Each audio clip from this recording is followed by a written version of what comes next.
Assalamu alaikum, bienvenue à tous, j'espère que vous allez bien. Pendant le confinement, les gens ne savent plus quoi faire. Il y en a, ils vont s'ennuyer, il y en a, ils vont s'énerver, d'autres, malheureusement, ils vont s'insulter et certains vont même frapper. En une semaine, les cas de violence au sein du couple ont fait un bond de plus de 30% selon les forces de l'ordre. Confinement rime bien souvent avec enfermement. On a énormément de remontées de violences conjugales et Déjà qu'avant le confinement, les violences conjugales, c'était un vrai problème, notamment par exemple en Angleterre où les violences conjugales tuent 15 fois plus que le terrorisme, mais maintenant que les gens sont confinés, eh bien c'est encore pire. Augmentation du pourcentage de violences conjugales, que ce soit en France, en Italie, en Espagne ou même en Australie, bref, partout où les gens sont confinés, eh bien, les risques de violence familiale vont augmenter. Eh bien, maintenant, quelle est la solution à tous ces problèmes? Eh bien, le prophète Mohammed alayhi salatu wassalam, qui a été envoyé en tant que miséricorde pour l'humanité, eh bien, il a apporté des solutions. On peut trouver dans son comportement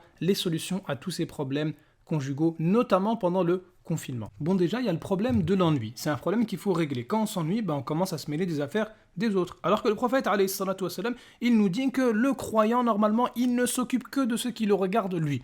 Alors oui, tu as du temps, eh bien, apprends ta religion, lis un peu le Coran, médite-le, apprends des sourates, apprends l'arabe, apprends même ce qui peut être utile pour ta vie d'ici-bas. Avance-toi un peu dans ton travail, dans tes études, fais un peu de sport, allez, va même refaire un peu de grammaire, corrige ton orthographe, fais même de la peinture et du coloriage, mais laisse les gens tranquilles un peu. Et bien maintenant, regardons ce que le prophète alayhi salatu wassalam, a dit vis-à-vis des femmes. Le meilleur des croyants, c'est celui qui a le meilleur des comportements. Et juste après, il dit alayhi salatu wassalam, que les meilleurs d'entre vous sont ceux qui sont les meilleurs avec leurs femmes. On voit également que le prophète alayhi salatu wassalam, qui est notre modèle par excellence, eh bien lui-même n'a jamais frappé de femme. Également, le prophète alayhi salatu wassalam n'était pas quelqu'un qui se vengeait. Il pardonnait à ses ennemis, à ceux qui l'avaient insulté, à ceux qui lui avaient fait du mal. Alors maintenant, c'est quoi le problème des violences conjugales? Puisque malheureusement, il y a plein de personnes, après avoir usé de violence, vont regretter. Elles vont se dire, mais pourquoi j'ai fait ça? Le problème vient de la colère. Quand tu es en colère, c'est comme si tu roulais à 200 à l'heure. Le moindre faux pas, il est catastrophique. Le prophète, alayhi salatu wassalam, il nous dit déjà, l'homme fort, c'est pas celui qui prend le dessus sur les gens, c'est pas celui qui va dominer les autres, mais c'est celui qui prend le dessus sur qui? Pas sur les autres, sur sa propre personne.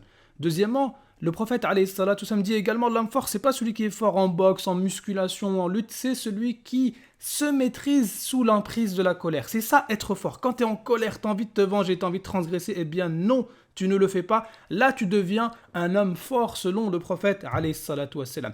Également, il y a un homme qui a demandé au prophète alayhi salatu wassalam, comment éviter la colère d'Allah azza wa jal. Et oui, la colère d'Allah azza wa jal, ça fait peur. Eh bien, le prophète alayhi salatu wassalam, il nous dit, pour éviter la colère du Créateur, il faut ne pas se mettre en colère vis-à-vis des créatures. Ainsi, l'une des clés les plus importantes pour éviter les violences conjugales, eh bien, c'est la maîtrise de la colère. Se dire que lorsque je suis en colère, eh bien, je peux faire des dégâts irréparables. Et me dire que moi, je suis fort, pas quand je m'énerve, mais plutôt quand je me calme. Et je me dis aussi que si je conserve, je maîtrise ma colère, eh bien, Allah Azza wa Jal, le Tout-Puissant, qui est plus puissant que tout le monde, ne se mettra pas en colère contre moi. Mais même plus, Allah Azza wa Jal nous dit « Wal kadhimin al-ghayz wal afina anin nas » Wallahu yuhibbul muhsinin. Allah Azza wa Jal nous dit que ceux qui maîtrisent leur colère et qui pardonnent aux gens, eh bien ceux-là sont ceux qui sont aimés par Allah Azza wa Jal, le Tout-Puissant. Autrement dit, ce qui est très important, c'est la maîtrise de la colère. Et on ne règle pas un problème avec la colère.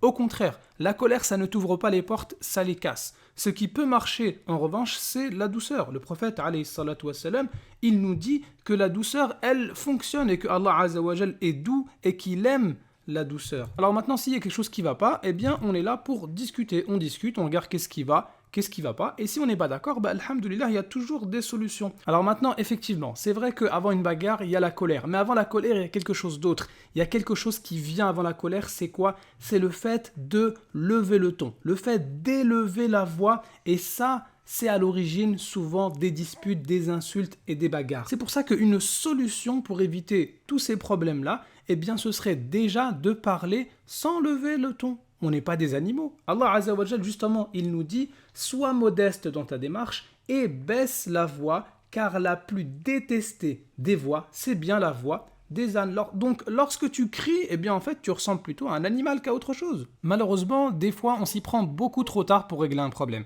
Lorsqu'il y a des violences, c'est déjà trop tard. Lorsque la personne se met souvent en colère, c'est également trop tard. Dès qu'il y a une personne qui commence à crier ou bien à élever la voix, c'est là qu'il faut intervenir. Une discussion, ça se fait dans le calme et avec douceur, comme le faisait le prophète, alayhi salatu wassalam. أرسلناك إلا رحمة للعالمين